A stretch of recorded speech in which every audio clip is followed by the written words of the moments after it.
नमस्कार दोस्तों, मैं हूं एडवोकेट नरेश कुमार और आज हम बात करने वाले हैं सुप्रीम कोर्ट में हाल ही में दायर की गई एक ऐसी याचिका के बारे में जिसका असर आने वाले समय में पूरे देश के मुस्लिम पर्सनल लॉ पर पड़ सकता है। दोस्तों, इस केस का जो टाइटल है वह है Zakia Soman versus union of India. इस मैटर में अभी सुप्रीम कोर्ट ने सेंट्रल गवर्नमेंट को नोटिस इशू किया है और साथ ही यह भी कहा है कि इस याचिका को उन सभी पुरानी लंबित याचिकाओं के साथ क्लब किया जाएगा जिसमें मुस्लिम महिलाओं के अधिकार, बहुविवाह, निकाह, तलाक और मुस्लिम पर्सनल लॉ से जुड़े संवैधानिक केस कोर्ट के अंदर पहले से ही विचाराधीन है, यानी कि वहां पर पेंडिंग है, ताकि सभी मामलों पर एक साथ सुनवाई हो सके। दोस्तों, अब सवाल यह है कि आखिर में जाकिया सोमान कौन है और उन्होंने सुप्रीम कोर्ट का दरवाजा क्यों खटखटाया। जाकिया सोमान लंबे समय से मुस्लिम महिलाओं के अधिकारों के लिए काम करती आ रही हैं। उनका यह कहना है कि भारत में भारतीय न्याय संहिता सेक्शन 82 यह कहता है कि कोई भी व्यक्ति एक से ज्यादा शादी तब तक नहीं कर सकता जब तक कि उसका पहली पत्नी से तलाक ना हो जाए, यानी कि वह तब तक दूसरी शादी नहीं कर पाएगा जब तक उसकी जो पहली पत्नी है उससे तलाक ना मिल जाए और तलाक की डिक्री ना हो जाए। और ये कंडीशन जो है यह महिलाओं पर भी लागू होती है। लेकिन यहीं पर हम बात करते हैं मुस्लिम पर्सनल लॉ की, जहां पर व्यक्ति को 4 शादियां करने की अनुमति दी गई है और यह भारतीय न्याय संहिता के सेक्शन 82 का उल्लंघन है।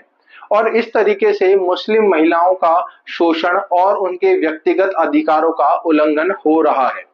दोस्तों, याचिका में यह भी कहा गया है कि 4 शादियां करना मुस्लिम पर्सनल लॉ में रिलीजियस का पार्ट नहीं है, इसीलिए इस प्रथा को असंवैधानिक घोषित किया जाए और साथ ही शादियों का जो रजिस्ट्रेशन है उसको मैंडेटरी किया जाए और किसी भी मुस्लिम महिला के साथ अत्याचार ना हो।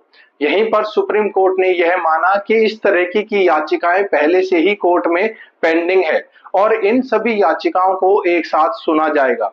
और सबसे पहले जो नाम आता है याचिका में, अश्वनी कुमार उपाध्याय। इस याचिका में समान नागरिक संहिता यानी कि यूनिफॉर्म सिविल कोड से जुड़े कई मुद्दों पर सवाल उठाए गए थे और यह भी कहा गया था कि विवाह, तलाक, उत्तराधिकार और गोद लेने जैसे मामलों के में सभी नागरिकों के लिए समान कानून होने चाहिए। इसके अतिरिक्त पहले से लंबित कुछ अन्य याचिकाओं में भी मुस्लिम महिलाओं के समान अधिकार, उनका विवाह, पंजीकरण, बहुविवाह तथा मुस्लिम पर्सनल लॉ की संवैधानिक समीक्षा की मांग की गई है। सुप्रीम कोर्ट का उद्देश्य इन सभी समान प्रश्नों पर एक साथ सुनवाई करके एक व्यापक निर्णय देना है। दोस्तों, अब समझते हैं कि इस पूरे विवाद में संविधान के कौन कौन से आर्टिकल सबसे ज्यादा महत्वपूर्ण हैं। दोस्तों, सबसे पहला जो आर्टिकल है, आर्टिकल 14, जो सभी नागरिकों को कानून के समान समानता का अधिकार देता है। इसके बाद जो आर्टिकल 15, जो धर्म और लिंग के आधार पर भेदभाव करने से रोकता है। और फिर आर्टिकल 21, जो गरिमापूर्ण जीवन और व्यक्तिगत स्वतंत्रता की रक्षा करता है। वहीं दूसरी ओर आर्टिकल 25, जो कि प्रत्येक नागरिक को अपने धर्म का पालन करने और धार्मिक स्वतंत्रता का अधिकार देता है। यही कारण है कि इन मामले में दोनों संवैधानिक सिद्धांत आमने सामने दिखाई देते हैं।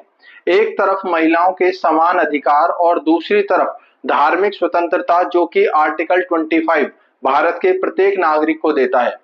सुप्रीम कोर्ट को इन्हीं दोनों के बीच में संतुलन बनाना होगा। दोस्तों, अगर याचिकाकर्ताओं की दलीलों की बात करें तो उनका यह कहना है कि किसी भी महिला के साथ केवल उनके धर्म के आधार पर अलग व्यवहार नहीं किया जा सकता। यदि संविधान समानता की गारंटी देता है तो फिर महिलाओं के साथ भेदभाव क्यों। वहीं दूसरी ओर मुस्लिम पर्सनल लॉ का समर्थन करने वाला जो पक्ष है, उनका कहना है कि धार्मिक परंपराओं और व्यक्तिगत कानूनों में अदालत को बहुत ही सीमित तरीके से हस्तक्षेप करना चाहिए। उनका यह तर्क है कि यदि कोई बदलाव करना भी है तो वह संसद के द्वारा किया जाना चाहिए, न कि न्यायालय के द्वारा। दोस्तों, इससे पहले भी सुप्रीम कोर्ट सायरा बानो मामले में 3 तलाक को असंवैधानिक घोषित कर चुका है। उस फैसले के बाद संसद ने कानून भी बनाया। अब बहस का अगला चरण बहुविवाह और अन्य संबंधित प्रथाओं तक भी पहुंच गया है। यहाँ एक बात और समझना जरूरी है, यदि भविष्य में सुप्रीम कोर्ट कोई बड़ा निर्णय देता है तो उसका प्रभाव केवल मुस्लिम समुदाय तक ही सीमित नहीं रहेगा, बल्कि भारत में व्यक्तिगत कानूनों और संवैधानिक अधिकारों के संबंध में एक महत्वपूर्ण मिसाल यह जो निर्णय है वह स्थापित करेगा। यदि कोर्ट यह मानता है कि कुछ प्रावधान संविधान के विरुद्ध हैं, तो वह उन्हें असंवैधानिक भी घोषित कर सकता है या फिर संसद को कानून बनाने पर विचार करने का सुझाव भी दे सकता है। दोस्तों, इस मामले पर पूरे देश की नजर इसलिए भी है क्योंकि यह केवल एक धार्मिक कानून का विवाद नहीं है, बल्कि यह महिलाओं के अधिकार, समानता, धार्मिक स्वतंत्रता और संविधान की मूल भावनाओं से जुड़ा भी एक ये बहुत ही महत्वपूर्ण मामला है।